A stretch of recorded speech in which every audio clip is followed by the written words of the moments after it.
مگر غالب گمان اس کی ضرورت پر ہے، اور کسی عبادت میں اس کا بجا لانا درکار ہو تو عبادت اس کے بغیر ناقص رہے۔ کسی واجب کا جان بوجھ کر ایک بار بھی چھوڑنا گناہ صغیرہ یعنی چھوٹا گناہ ہے، اور چند بار چھوڑنا گناہ کبیرہ ہے۔ سنت مؤکدہ کہتے ہیں جس کو حضور پاک صلی اللہ تعالی علیہ وسلم نے ہمیشہ کیا ہو، البتہ کبھی نہ بھی کیا ہو، یا جس کے کرنے کی تاکید فرمائی۔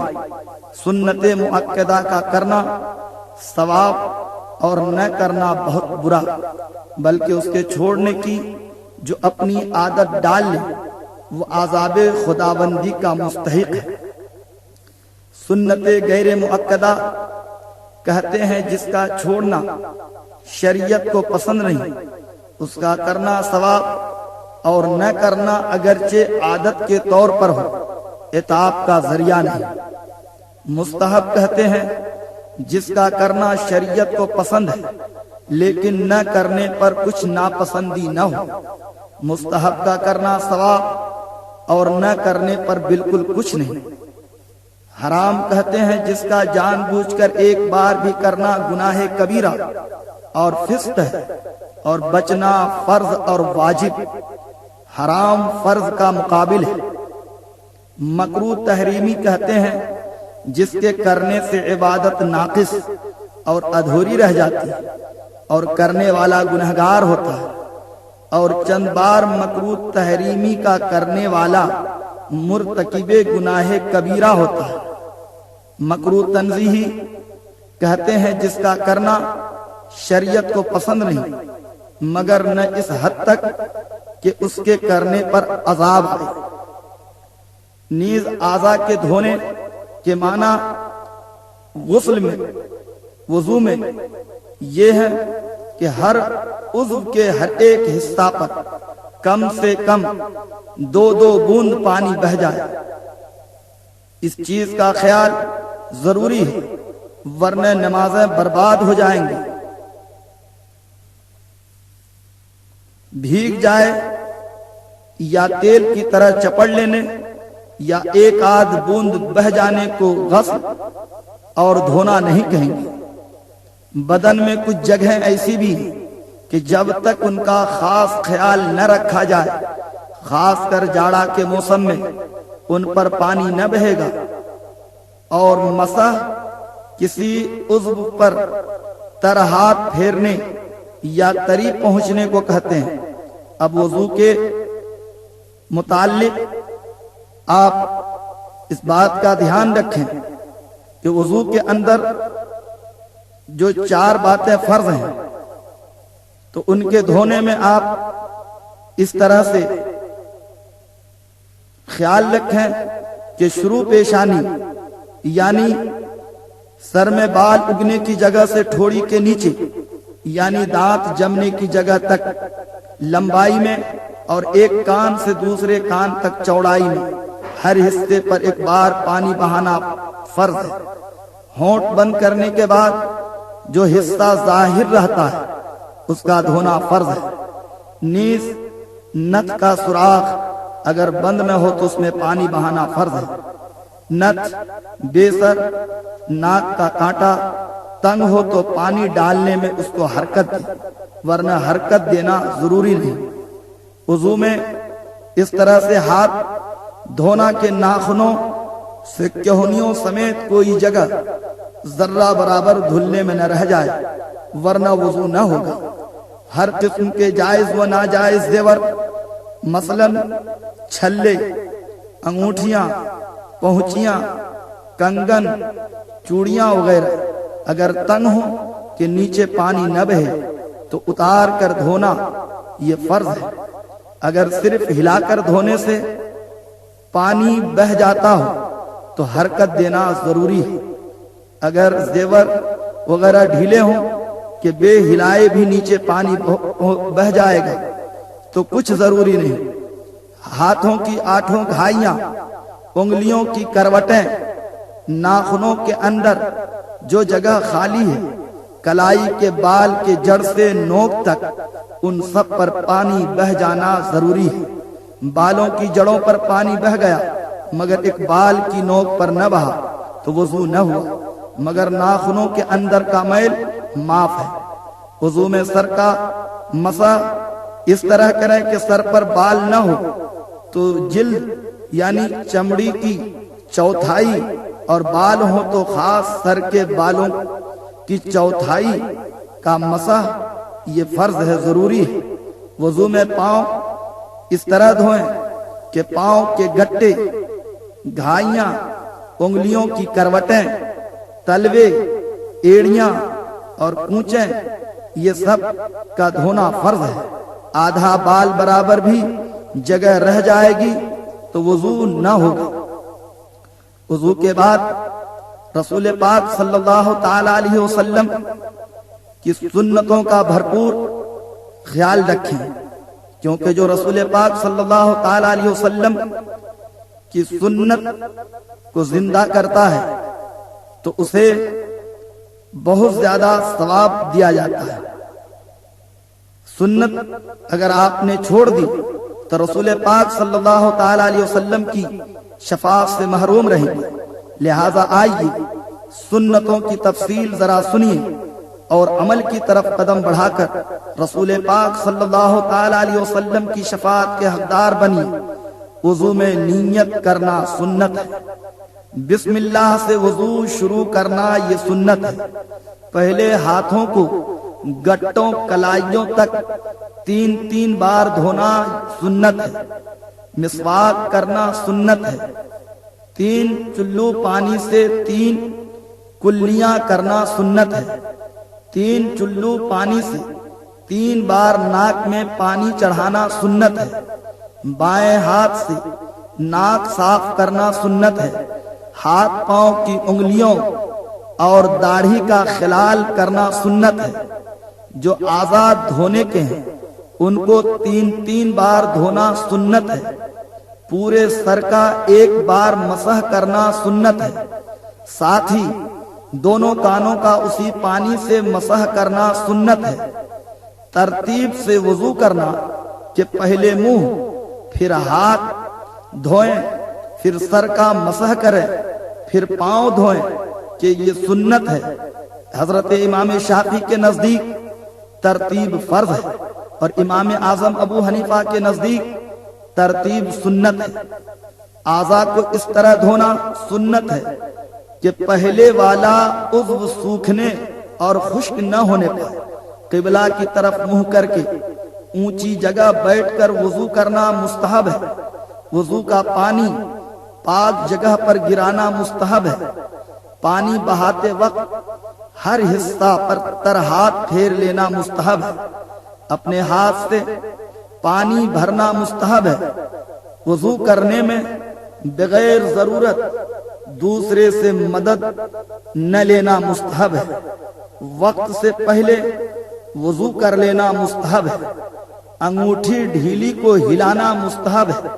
اگر تنگ ہو تو ہلانا واجب اور ضروری ہے، ورنہ وضو ہی نہ ہو۔ اطمینان سے وضو کرنا مستحب ہے۔ دونوں ہاتھوں سے منہ دھونا مستحب ہے۔ ہر حصہ کو دھوتے وقت نیت وضو حاضر رکھنا مستحب ہے۔ بسم اللہ اور درود شریف اور دعائیں پڑھنا مستحب ہے۔ گردن کا مسح مستحب ہے۔ وضو سے فارغ ہوتے ہی آسمان کی طرف منہ کر کے کھڑے ہو کر کلمہ شہادت اور انا انزلنا کی پوری سورہ پڑھنا مستحب ہے، اور وضو کا بچا ہوا تھوڑا سا پانی پی لینا مستحب ہے۔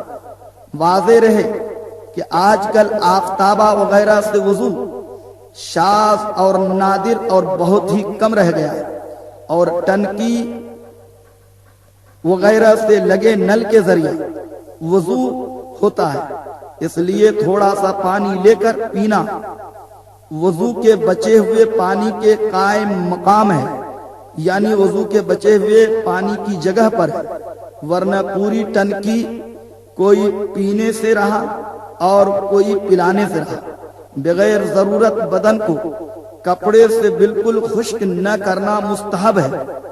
سنت کو چھوڑ دینے سے وضو مکروہ ہوتا ہے۔ زیادہ پانی خرچ کرنے سے بھی وضو مکروہ ہوتا ہے، اور اتنا کم پانی خرچ کرنے سے بھی وضو مکروہ ہوتا ہے جس سے سنت ادا نہ ہو۔ بے ضرورت دنیا کی بات کرنے سے بھی وضو مکروہ ہوتا ہے۔ چہرہ پر زور سے پانی مارنے سے بھی وضو مکروہ ہوتا ہے۔ دھوپ کے گرم پانی سے وضو کرنا مکروہ ہے۔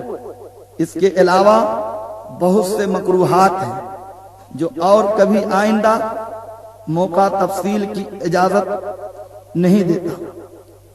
ملت کے جوانوں، رسول پاک صلی اللہ تعالی علیہ وسلم نے ارشاد فرمایا، من نام علی وضو ومن ادرکہ الموت فی اللیل فہو عند اللہ شہید۔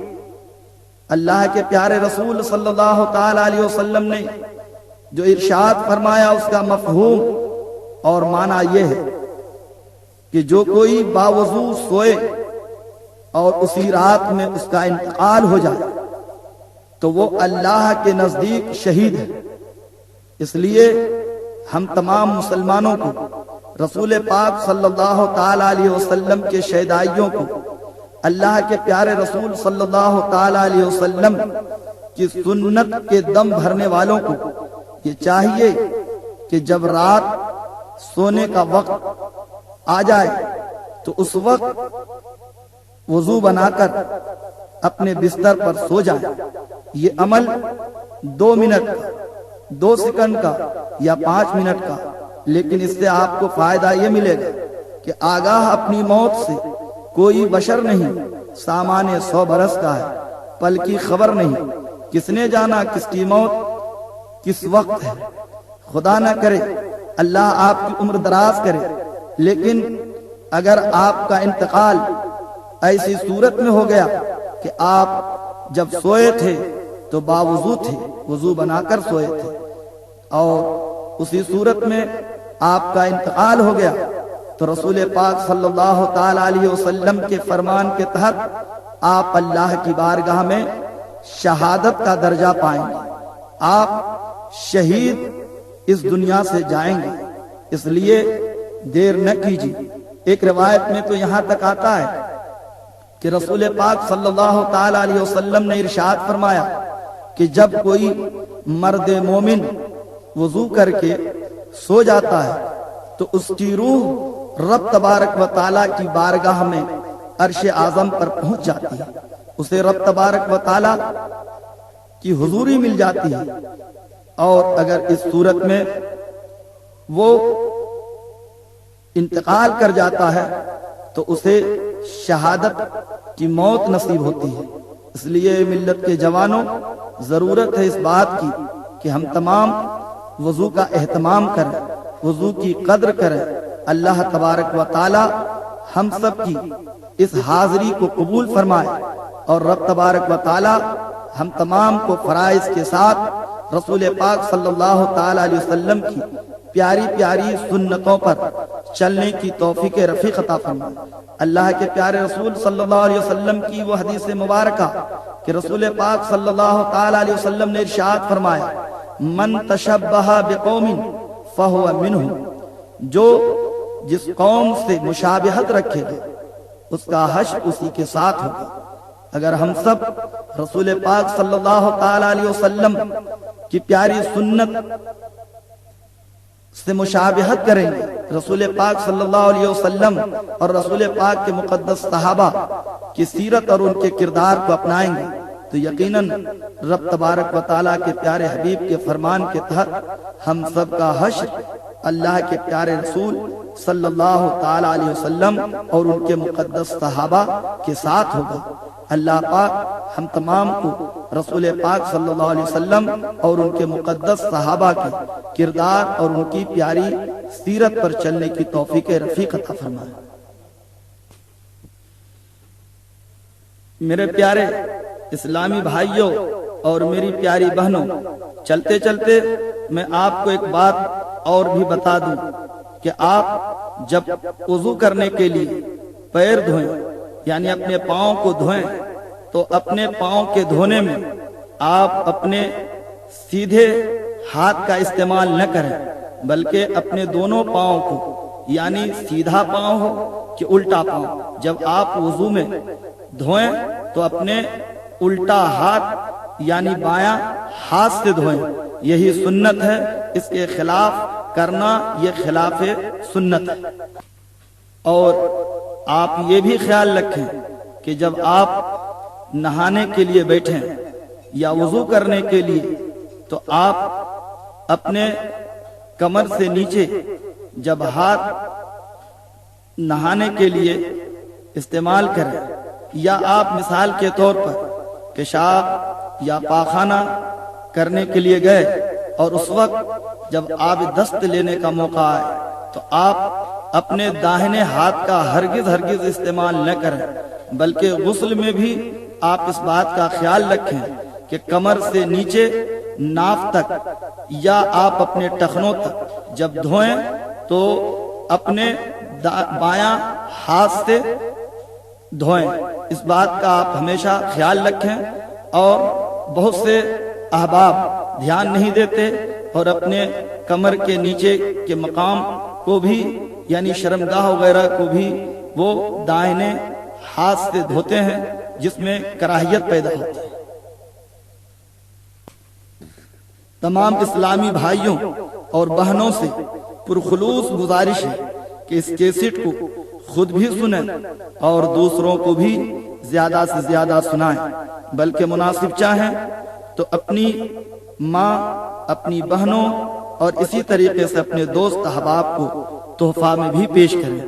کسی بھائی کا وضو اور غسل صحیح ہو گیا تو آپ کو اس کا کتنا ثواب ملے گا، کیونکہ یہ بھی دین کی دعوت اور تبلیغ میں شامل ہے۔ ہمارے وضو کے بیان کی کیسٹ کو ریکارڈنگ کر کے آپ تک جانتے ہیں کس نے پہنچایا ہے۔ یہ پہنچانے والے مخیر ملت جناب محمد مشتاق احمد اشرفی صاحب اور ان کے تمام بھائی اہوجہ radio service bus stand Manawar, آپ ان کے حق میں ہمیشہ ترقی اور نجات کی دعائیں کرتے رہیں۔ یہاں سے آپ بہت ہی کم بھاؤ میں اسلامی کیسٹ ہمیشہ خریدتے رہیں، یہی آپ سے گزارش ہے۔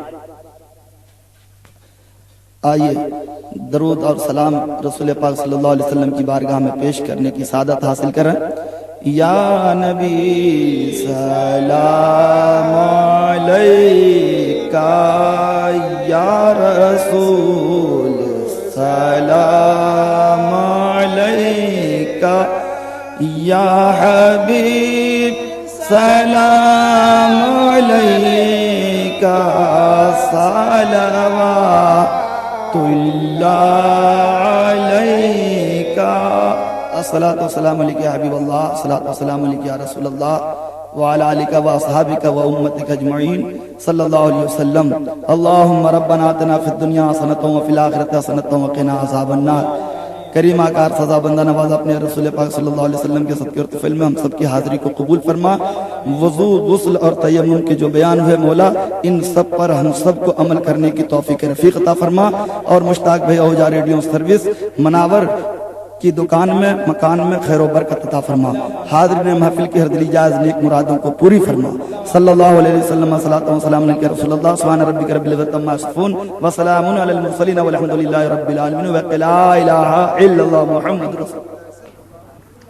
کیسٹ لے جانے والے سے گزارش ہے کہ جب بھی اس کیسٹ کا کام ہو جائے آپ سن لیں، اور اگر آپ کا دل نہ چاہے تو آپ اس کیسٹ پر کسی قسم کا کوئی گانا یا قوالی نہ بھروائیں، بلکہ یہ کیسٹ اپنے کسی دوست احباب کو تحفے کے طور پہ پیش کر دیں تاکہ آپ کو اس کا اجر ملے۔